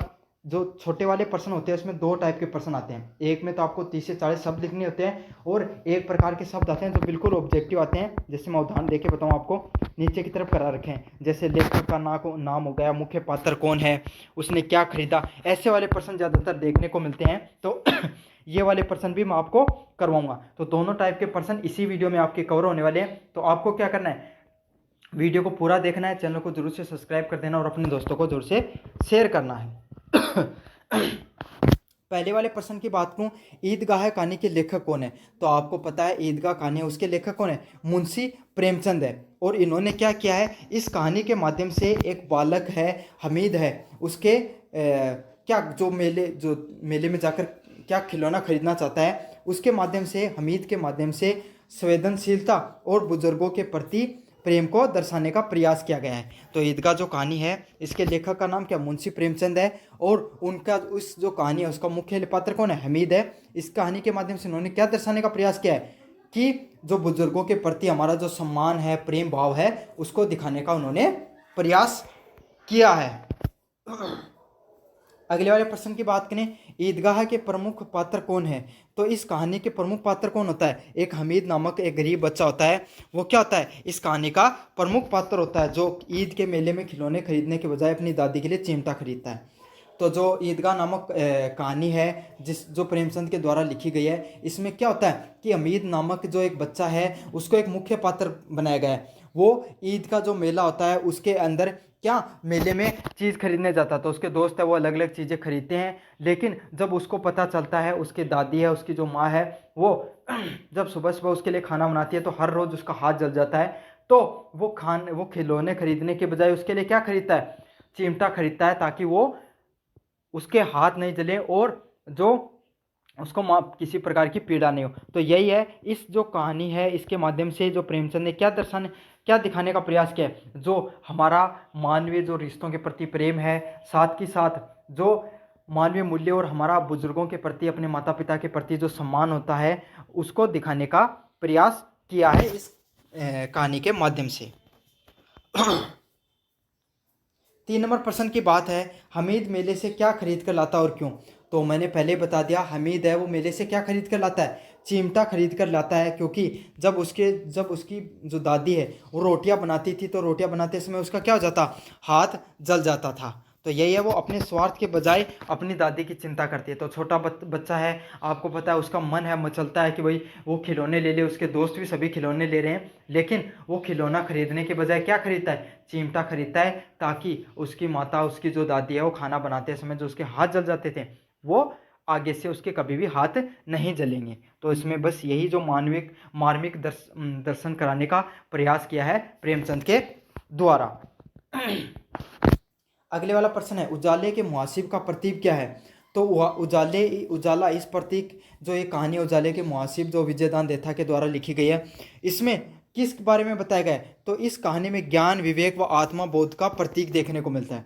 तो उजाले के मुहासिब जो कहानी है, इसमें हमें जो ज्ञान हो गया, विवेक और आत्मा बोध का प्रतीक देखने को मिलता है कि अंधकार है वो किसका है, अज्ञान होगी, रूढ़ियाँ हो गई, समाज के अंदर जो अलग प्रकार के अंधविश्वास देखने को मिलते हैं उसके प्रतीक के रूप में अंधकार को दिखाया गया है। और वहीं पर जो उजाले को किस प्रतीक में दिखाया गया है, सत्य के रास्ते के रूप में दिखाया गया है। जैसे इंसान को सत्य का दर्शन होता है, उजाले का दर्शन होता है, अंधकार दूर चला जाता है, उसके अंधविश्वास है वो उससे दूर हट जाते हैं। तो इसी में बस यही दिखाने का प्रयास किया है। 5 नंबर प्रश्न है, उजाले के मुहासिब कहानी के लेखक क्या कहना चाहते हैं? तो उजाले के मुहासिब कहानी के अनुसार लेखक ये कहना चाहता है, सच्चा ज्ञान अंधकार से बाहर निकालकर उजाले का साथ देना है। तो लेखक यही कहना चाहता है कि सच्चा ज्ञान क्या है, कि अंधकार से बाहर निकलो और उजाले का साथ दो। मतलब आपको इस अंधकार से बाहर निकलकर उजाले के साथ रहना चाहिए, जो आपको सच्चाई और आत्मा चेतना का प्रकाश देता है। तो यही दिखाने का प्रयास किया है कि आपको सच्चा ज्ञान अंधकार से बाहर निकलकर, जो ये रूढ़ियां हैं समाज के अंदर, जो समाज पर जो सामाजिकता थोप के रखता है, इससे बाहर निकलकर हमें जो उजाले में आना चाहिए, अंधकार ये रूढ़ियां हैं इनसे दूर हटकर हमें वास्तविकता का ज्ञान करना चाहिए। अगले वाला प्रश्न है, नाखून क्यों बढ़ते हैं? निबंध में नाखून किसका प्रतीक है? तो नाखून क्यों बढ़ते हैं, इसमें जो नाखून है वो किसका प्रतीक है? तो नाखून क्यों बढ़ते हैं, इसमें नाखून जो प्रतीक है वो असभ्यता के प्रतीक के रूप में दिखाया गया है। असभ्यता के रूप में, जैसे कि मनुष्य धीरे धीरे जो आगे बढ़ता चला गया, उसमें जो पहले मनुष्य था वो किससे क्या करता था, पहले नाखूनों के माध्यम से और जो अपने जो दांत होते थे इनके माध्यम से शिकार करने का प्रयास किया करता था। लेकिन जैसे जैसे मनुष्य आगे बढ़ता चला गया, उसने अपनी सभ्यता का तो विकास कर लिया, लेकिन उसके जो मानवीय मूल्य हैं वो उसके अंदर आज भी हिंसा हो गई, आज भी स्वार्थ हो गया, बुराई हो गई, वो व्याप्त है। तो यही दिखाने का प्रयास किया है कवि ने, इस लेखक ने इस निबंध में, कि हम आगे तो बढ़ गए हैं अपने समाज में, लेकिन आज भी हम बुराइयों से ऊपर नहीं उठ पाए हैं, हमें हमारे अंदर जो असभ्यता वो अभी भी बनी हुई है। तो नाखून असभ्यता के प्रतीक के रूप में दिखाया गया है। 7 नंबर प्रश्न है, हजारी प्रसाद द्विवेदी का यह निबंध क्या सिखाता है? तो हजारी प्रसाद द्विवेदी के द्वारा तो ये निबंध दिखाया गया है, इसमें सभ्यता को केवल बाहरी प्रगति नहीं बल्कि आत्मिक व नैतिक विकास भी जरूरी है। तो हजारी प्रसाद द्विवेदी के इस निबंध के माध्यम से यही दिखाया गया है कि व्यक्ति को सिर्फ बाहरी प्रगति करने पर, ज़्यादा विकास पर ज़्यादा ध्यान नहीं देना चाहिए, बल्कि आत्मीय और नैतिक विकास पर भी ज़्यादा जोर देना चाहिए। तो यही दिखाने का प्रयास किया है कि वास्तविक जो प्रगति है वो सिर्फ बाहरी रूप से आप प्रगति कर लेते हो, जीवन में आगे बढ़ जाते हो, तकनीकी रूप से विकास कर लेते हो, पैसा हो जाता है, आपके पास धन बहुल्यता हो जाती है, वही वास्तविक विकास नहीं है। कोई भी व्यक्ति का वास्तविक विकास क्या होता है, जब वह अपने अंदर आत्मिक बदलाव करता है, नैतिकता में बदलाव करता है, बुराइयां, ईर्ष्या और जो गलत रूढ़ियां हैं इन सब से, सामाजिकता से ऊपर उठकर अपने अंदर मानवता, है ना, नैतिकता का विकास कर लेता है। वही क्या है, एक वास्तविक सभ्यता की प्रगति के रूप में माना गया है हजारी प्रसाद द्विवेदी के द्वारा। अगले वाला प्रश्न है, आज भी खड़े हैं तालाब में लेखक क्या कहना चाहता है? तो आज भी खड़े हैं तालाब में लेखक क्या कहना चाहता है? तो क्या कहना चाहता है लेखक? अनुपम मिश्र बताते हैं, पुराने समय की जल परंपराएं आज भी प्रासंगिक हैं। तो आज भी खड़े तालाब में क्या कहना चाहते हैं कि पुराने समय में जो जल परंपराएं, जो जल सभ्यताएं हमारे द्वारा, कुंड हो गए, तालाब हो गए, जो बावड़ियाँ हो गई, उनका जो निर्माण किया गया था जल संरक्षण के लिए, उनका आज भी क्या है, प्रासंगिक है। आज भी वो हमारे समाज हो गया, हमारे जो गांव हो गया, शहर हो गया, उनके अंदर जल संरक्षण का कार्य उनके द्वारा ही किया जाता है। तो यही है कि जो पारंपरिक जो हमारी रीति रिवाज हैं वो उनका आज भी उतना ही महत्व है जितना पहले हुआ करता था। 9 नंबर प्रश्न, आज भी खने हैं तालाब किनकी स्मृति में लिखा गया है? तो आज भी खने हैं तालाब ये किसका, सहयोगी महादेव भाई देसाई की स्मृति में लिखा गया है। लेखक ने तालाब को क्यों महत्वपूर्ण बताया? तो लेखक ने तालाब को जल जीवन और संस्कृति से जुड़ा हुआ बताया है, जिसमें ये बताते हैं कि तालाब सिर्फ पानी का स्रोत नहीं बल्कि पूरे समुदाय की पहचान रखते हैं। तो लेखक है, इन्होंने तालाब के बारे में क्या बताया कि भैया हमारी संस्कृति की पहचान नहीं है जो प्राचीन समय से चली आ रही है, बल्कि हमारे ये सिर्फ जल संरक्षण का कार्य नहीं कर रहे हैं बल्कि हमारे समुदाय की एकता का और साथ के साथ हमारे समुदाय संस्कृति और सामाजिकता के प्रतीक के रूप में भी किसको दिखाया गया है? तालाब को दिखाया गया है। तो ये थी आपकी यूनिट जो फर्स्ट थी उसके अंदर के जो व्याख्या। फिर अपन बात करेंगे यूनिट नंबर 2 जो गद्य भाग होता है उससे। इंस्पेक्टर मातादीन चांद पर किस प्रकार की रचना है? तो ये जो इंस्पेक्टर मातादीन चांद है ये किस प्रकार की रचना है? ये एक प्रकार की व्यंग्यात्मक रचना है जिसमें हरिशंकर परछाई ने भारतीय समाज में व्याप्त भ्रष्टाचार और जो सत्ता का दुरुपयोग पर तीखा क्या किया, कटाक्ष किया। तो इसमें यही है कि जो हरिशंकर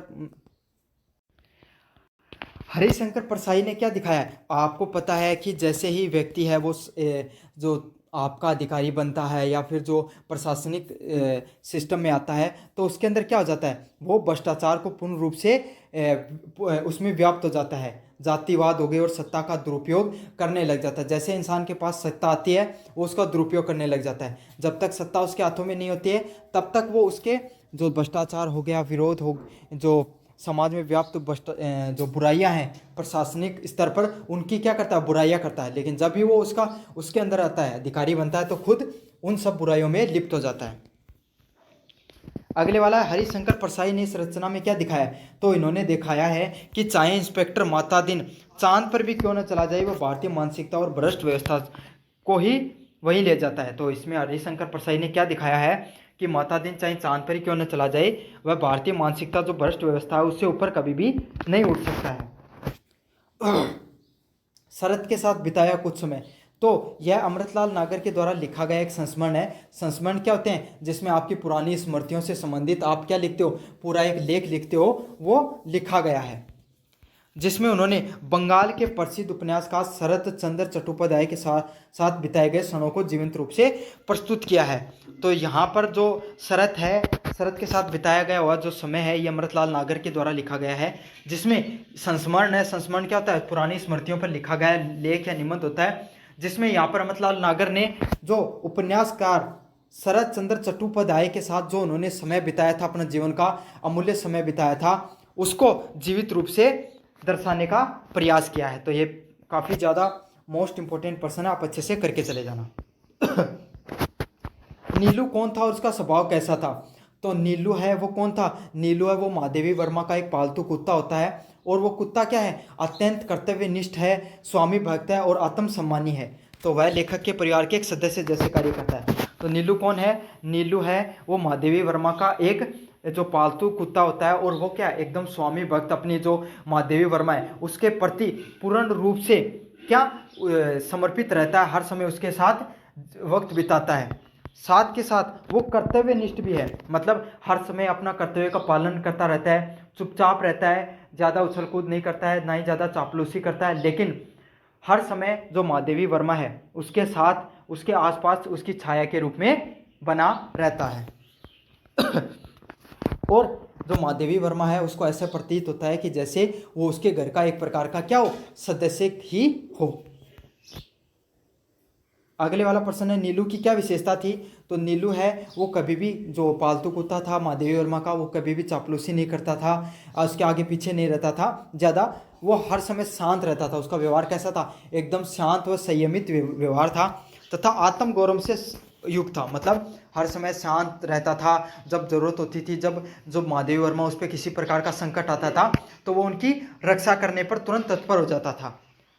तथा साथ के साथ आत्मगौरव, मतलब वो ज़्यादा चापलूसी पर विश्वास नहीं रखकर खुद पे आत्मगौरव की भावना उसमें थी। उसकी जो सेवा करने की भावना वो लेखक को गहराई से प्रभावित करती है। तो उसकी जो निस्वार्थ भाव से जो सेवा करने की भावना है, जो हर समय संकट के समय माँ देवी वर्मा के आसपास रहता था, वही चीज़ जो उसको लेखिका को क्या हो जाती है, गहराई से प्रभावित करने का कार्य किया है उसने। अगले वाला प्रश्न है, राष्ट्रपति रामकृष्णन से भेंट का अनुभव लेखक ने कैसे व्यक्त किया है। तो रामधारी सिंह दिनकर ने राष्ट्रपति से हुई भेंट को गरिमा, सादगी व बौद्धिक प्रभाव से भरा हुआ बताया है। उन्होंने रामकृष्ण की विद्वता ने प्रभावित किया है। तो रामधारी सिंह दिनकर ने राष्ट्रपति से जो उनकी भेंट होती है, उनको बताया कि राष्ट्रपति राधाकृष्णन है वो कैसे हैं, उनका व्यक्तित्व कैसा, वो सादगी से भरे हुए हैं एकदम पूरी, मतलब राष्ट्रपति होते हुए भी उनका जो व्यक्तिगत जीवन है वो कैसा है, सादगी से भरा हुआ है। बौद्धिक प्रभाव है, मतलब पढ़ाई लिखाई या बौद्धिकता के अंदर, विचारधारा के अंदर वो क्या है, एक पढ़े लिखे व्यक्ति के रूप में प्रतीक होते हैं। तथा गरिमा, उनका जीवन कैसा, गरिमापूर्ण जीवन है। तो ये जो लेखक है वो राधा कृष्णन की विद्वता है उससे क्या होते हैं, प्रभावित होते हैं। अगले वाले पॉइंट की बात करूं, पद्य भाग की बात करूं, तो भक्ति काव्य में है कबीर के काव्य की मुख्य संदेश क्या है। तो कबीर के काव्य का मुख्य संदेश क्या रहता है, कबीर प्रेम भक्ति, सच्चे गुरु और आत्मबोध की बात करते हैं।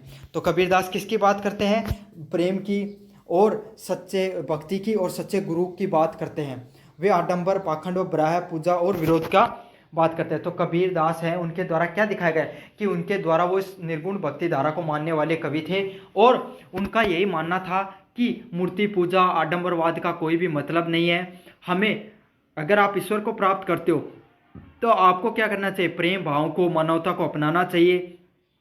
ईश्वर को प्राप्ति करने के लिए आप एक सच्चे गुरु की ज़रूरत होती है।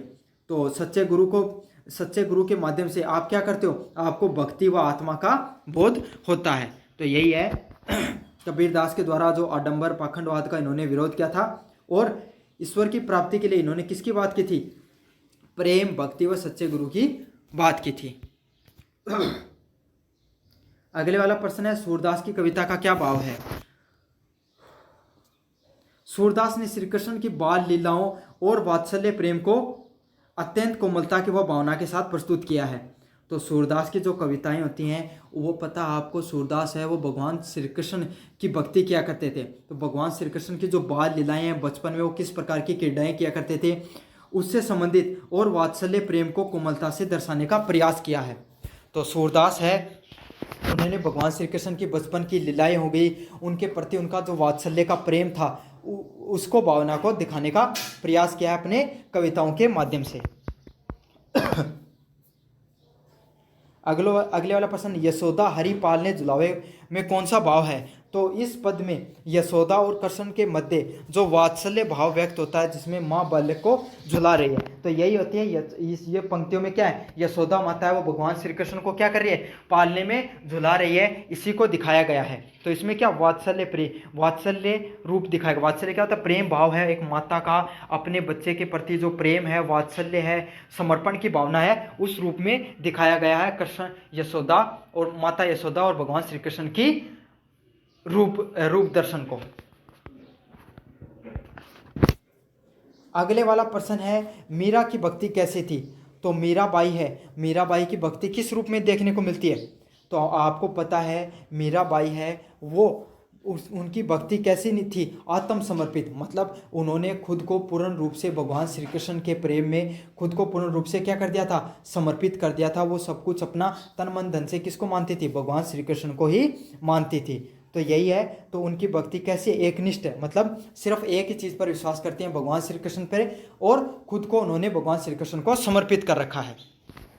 वह गिरधर गोपाल को अपना पति और आराध्य मानती थी। तो वो क्या करती थी, गिरधर गोपाल मतलब भगवान श्री कृष्ण है, उनको अपना आराध्य देव और अपना पति के रूप में उनको माना करती थी। अगले वाला प्रश्न है, मेरो तो गिरधर गोपाल दूसरा न कोई का क्या अर्थ है। तो इस पद में मीरा क्या कहना चाहती है, उनका एकमात्र प्रियतम कौन है, गिरधर गोपाल है। तो इन पंक्तियों के माध्यम से जो मीराबाई है वो यही कहना चाहती हैं कि मेरा तो इस संसार में एकमात्र जो व्यक्ति है वो कौन है, गिरधर गोपाल ही हैं, और उसके अलावा इस दुनिया में उनका तो कोई और ज़्यादा नहीं है। मतलब वो इस संसारिक मोह माया को त्याग चुकी हैं। वो एक राजकुमारी होते हुए भी उन्होंने राजपाट को त्याग करके भगवान श्री कृष्ण को प्रति अपना पूरा जीवन वो समर्पित कर दिया था। तो उस समय वो कहते हैं अपने भक्ति जो गीतों में कि उनका तो उन्होंने तो इस संसार को, इस जीवन को पूर्ण रूप से भगवान श्री कृष्ण को समर्पित कर दिया है। उनका तो तन मन धन से अगर कोई है तो इस संसार में कौन है, भगवान श्री कृष्ण गिरधर गोपाल ही है। उसके अलावा तो इस दुनिया में उस संसारिकता से उन्हें किसी भी चीज़ से मोह नहीं है। 22 नंबर प्रश्न की बात करूं, हिरोशिमा कविता का भाव क्या है। तो हिरोशिमा नामक जो कविता लिखी गई है उसमें अमानवीय प्रयोग व युद्ध की विभीषणता पर तीखा व्यंग्य किया गया है। तो इसमें क्या किया गया है, जो विज्ञान के द्वारा जो प्रगति की गई, तकनीक की प्रगति की गई, लेकिन प्रगति विज्ञान की तो हो गई लेकिन मानसिक प्रगति नहीं हुई। इससे क्या हुआ, अमानवीय मूल्य हैं, जो मानवता है वो कहीं पीछे छूटती हुई दिखाई दे रही है। और इसी अमानवीय मूल्यों के कारण क्या है, लोग हैं वो अपने स्वार्थ के लिए युद्ध करने से और लोगों की सभ्यता को मिटाने से और लोगों की मृत्यु करने से भी पीछे नहीं हटते हैं। तो इन सब चीज़ों पर क्या किया गया है, एक तीखा व्यंग्य किया गया है, जहाँ जो हमारी पूरी सभ्यता है इसको प्रश्नों के घेरे में डाला गया है कि भाई हम किस प्रकार की प्रगति कर गए जब हम मानवीय मूल्यों को ही पीछे छोड़ते चले जा रहे हैं, लोगों की मृत्यु को भी हमने एक स्वार्थ का साधन बना दिया है। तो हम किस प्रकार की प्रगति की बात कर रहे हैं यहाँ पर। अगले वाला प्रश्न है, वह तोड़ती पत्थर में कवि ने किसका चित्रण किया है। तो निराला ने एक मजदूर स्त्री के श्रम, साहस व आत्म गौरव का चित्रण किया है, जो जीवन के संघर्ष में भी कभी थकी नहीं है। तो आपको पता है वह तोड़ती पत्थर में कवि ने किसका चित्रण किया है। निराला ने एक मजदूर महिला होती है दलित वर्ग से, जो इलाहाबाद के पथ पे जब निराला जा रहे होते हैं, सूर्यकांत त्रिपाठी निराला, तो देखते हैं कि एक महिला है जो पत्थरों को तोड़ने का कार्य कर रही है, और उस पत्थर को जब वो तोड़ती है तो उसके जो शरीर पे जो पत्थर के छोटे छोटे आकर टुकड़े लग रहे हैं, उसके दर्द को वो सहती है और फिर भी निःशब्द है। तो इसमें उन्होंने क्या दिखाया है, इस जो कविता में कवि ने क्या चित्रण किया है कि एक महिला है जो समाज की मार झेल रही है, महिला होते हुए वो कार्य कर रही है, तो समाज उसको तिरस्कृत नज़र से देख रहा है। दूसरी बात, वो पत्थर तोड़ने का कार्य कर रहे हैं तो कोई आर्थिक रूप से उसकी मजबूरी रही होगी, तो आर्थिक रूप से गरीबी की मार झेल रही है। और तीसरी बात, वो इतने कठोर कार्य को कर रही है पत्थर को तोड़ने का, जिससे जो पाषाण उसके शरीर पे लग रहे हैं, फिर भी वो दर्द से व्याकुल है, फिर भी निःशब्द है। तो उसने यही दिखाने का प्रयास किया, एक मार्मिक दर्शन का प्रयास किया है कि स्त्री है वो अपने हर प्रकार के दुखों को झेलते हुए भी क्या चुपचाप है। तो यही है, इसमें कवि ने जो स्त्री होती है उसके जो कोमलता है, नाजुकता का नहीं दिखाकर एक कठोर स्वरूप को दिखाने का प्रयास किया है। जो पुल बनाएंगे कविता में किस बात पर बल देते हैं। तो ये कविता जो समाज में एकता, समसरता और पुल निर्माण के जो संपर्क व संवाद की आवश्यकता पर बल देती है। तो ये कविता है, ये हमारे पुल बनाने का क्या किस रूप में दिखाया गया है। तो हमारी सामाजिक एकता और जो पुल है वो संपर्क और संवाद का क्या दिखाया गया है, माध्यम के रूप में दिखाया गया है पुल को। अगले वाला पॉइंट है, सांप कविता किस चीज़ का प्रतीक है। सांप कविता में सांप को एक ऐसे भय का प्रतीक दिखाया गया है जो मनुष्य की कल्पना में है, जबकि वह वास्तविकता से हानिकारक नहीं होता है।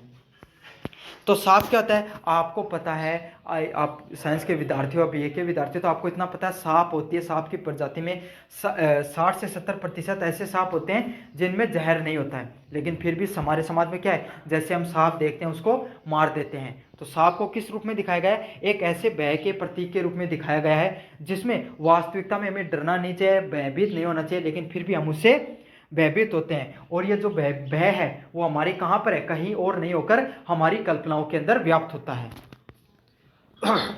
जो क्या होता है, हमें हर समय डरा कर तो रखता है, लेकिन वास्तविकता में अगर हम उसका सामना करें तो वो भय है वो हमारा कुछ भी नहीं बिगाड़ सकता है।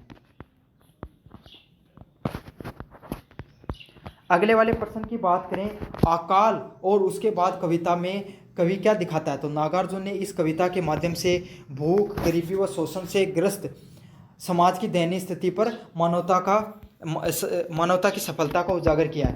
तथा नागार्जुन के द्वारा जो अकाल और उसके बाद की जो कविता है उसमें भूख व गरीबी और शोषण से ग्रस्त जो समाज है उसको दिखाने का प्रयास किया है। तो आपको पता है जब अकाल आता है तो समाज है वो पूर्ण रूप से किससे त्रस्त हो जाता है, उसमें हर तरफ त्राही त्राही मच जाती है। जो हमारा समाज है वो गरीबी से और जो शोषण है उससे पीड़ित हो जाता है। तो यही है जो नागार्जुन ने यही दिखाने का प्रयास किया है, जो हमारा समाज है वो दयनीय स्थिति से गुजर रहा है, अकाल के समय भूख है, पीड़ा है और शोषण है उससे गुजर रहा है, उसी को दिखाने का प्रयास किया गया है। 7 नंबर प्रश्न है गुलाब की चूड़ियाँ किसकी आकांक्षा का प्रतीक हैं। तो गुलाबी चूड़ियाँ ये किसको दिखाते हैं, एक जो गरीब लड़की है उसकी जो गुलाबी चूड़ियाँ, यहाँ पे गुलाबी चूड़ियाँ हैं, गुलाब की चूड़ियाँ लिखा गया है, गुलाबी चूड़ियाँ लेने का उसका एक सपना होता है। तो उसी को उसको जो गुलाबी चूड़ियाँ हैं उसको गरीबी के प्रतीक के रूप में दिखाया गया है और उस लड़की का सपना होता है वो गुलाबी चूड़ियाँ, लेकिन वो फिर भी उस सपने को प्राप्त नहीं कर पाती है। तो यही है, यही जो कहानी है इसमें जो टूटी हुई उम्मीदों के रूप में गुलाबी चूड़ियों को दिखाया गया है। 28 नंबर प्रश्न की बात करें, आगे की हिरोशिमा कविता पर व्यंग्य किस पर है। तो आधुनिक विज्ञान और युद्ध की मानसिकता पर हिरोशिमा नामक जो कविता उस पर व्यंग्य किया गया है, जहाँ जीवन में ज़्यादा महत्व विनाश को दिया जाता है।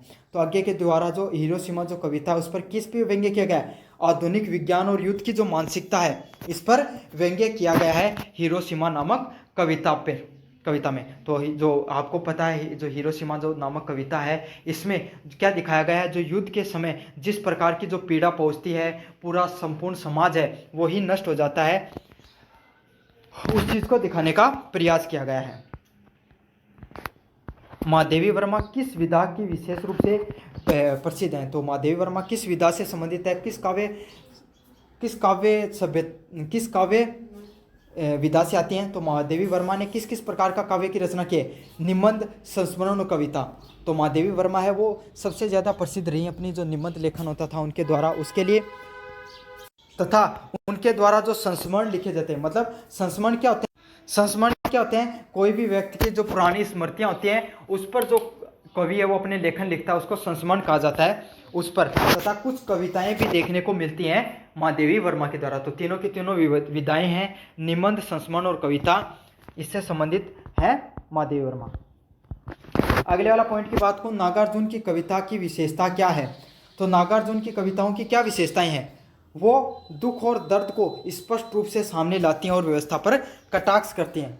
तो नागार्जुन की जो कविताओं की यही विशेषता है कि वो जन्म सामान्य के जो दुख दर्द को स्पष्ट करने का प्रयास करती हैं और जो ये व्यवस्था हमारे सामने देखने का दिखती है उस पर क्या करती हैं, कटाक्ष करती हैं संपूर्ण रूप से।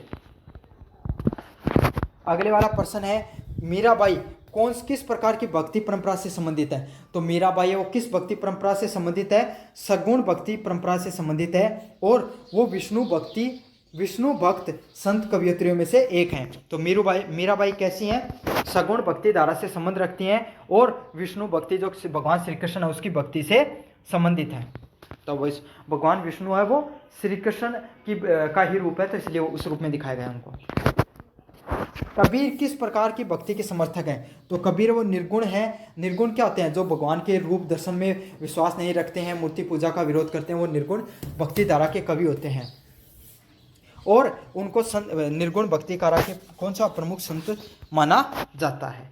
तो ये हो गए आपके वो वाले प्रश्न जिन प्रश्नों को आपको 30 से 40 लाइनों में उत्तर देना होता था। समझ में आ गया। अब अपन करेंगे वो वाले प्रश्न जिनको आपको सिर्फ एक शब्द लिखना होता है, ऑब्जेक्टिव टाइप प्रश्न आपके सामने जो आते हैं।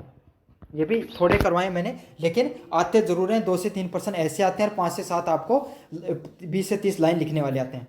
पहले वाला प्रश्न है, ईदगाह कहानी के लेखक कौन है। तो आप सबको पता है ईदगाह कहानी के लेखक कौन है, मुंशी प्रेमचंद वो ईदगाह कहानी के लेखक होते हैं।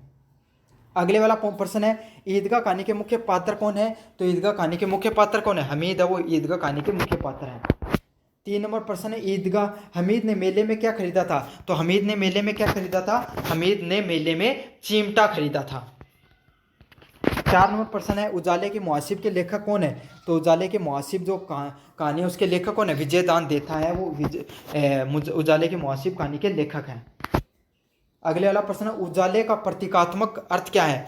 तो ज्ञान और आत्मबोध है वो उजाले का किस रूप में दिखाया गया है? ज्ञान व आत्मबोध के रूप में दिखाया गया है इस चीज को। 6 नंबर प्रश्न है, नाखून क्यों बढ़ते हैं? निबंध में क्या क्या लेखक कौन है? तो नाखून क्यों बढ़ते हैं इसमें कौन है? विजय हजारी प्रसाद द्विवेदी के द्वारा लिखा गया है नाखून क्यों बढ़ते हैं। ये निबंध किसके द्वारा लिखा गया है? हजारी प्रसाद द्विवेदी के द्वारा लिखा गया है। 7 नंबर प्रश्न की बात करें, नाखून किसका प्रतीक है? तो नाखून किसका प्रतीक है? असभ्यता व पशुता के अवशेष का प्रतीक होते हैं नाखून। जो आज भी हमारे अंदर जो असभ्यता, हम इतना विकास करने के बाद में भी हमारे अंदर जो असभ्यता देखने को मिलती है, उसके प्रतीक के रूप में दिखाया गया है नाखूनों को।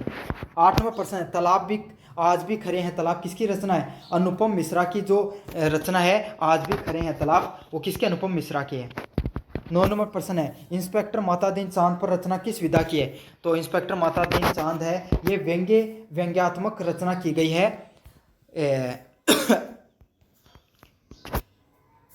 10 नंबर प्रश्न है, हिरोशिमा कविता के कवि कौन है? तो हिरोशिमा कविता के कवि कौन है? अज्ञे हैं, वो हिरोशिमा कविता के कवि हैं। 11 नंबर प्रश्न है, वह तोड़ती पत्थर कविता का कौन चित्रण करता है? तो वह तोड़ती पत्थर कविता का चित्रण कौन करता है? एक श्रमिक स्त्री है, वो वह तोड़ती पत्थर कविता का चित्रण उसमें किया गया है। 12 नंबर प्रश्न को बात बताऊं मैं आपको, वो पुल बनाएंगे कविता में क्या प्रमुख रूप से संदेश है? तो वह पुल बनाएंगे इसमें सामाजिक समरसता और मेलजोल का आपको क्या संदेश देखने को मिलता है।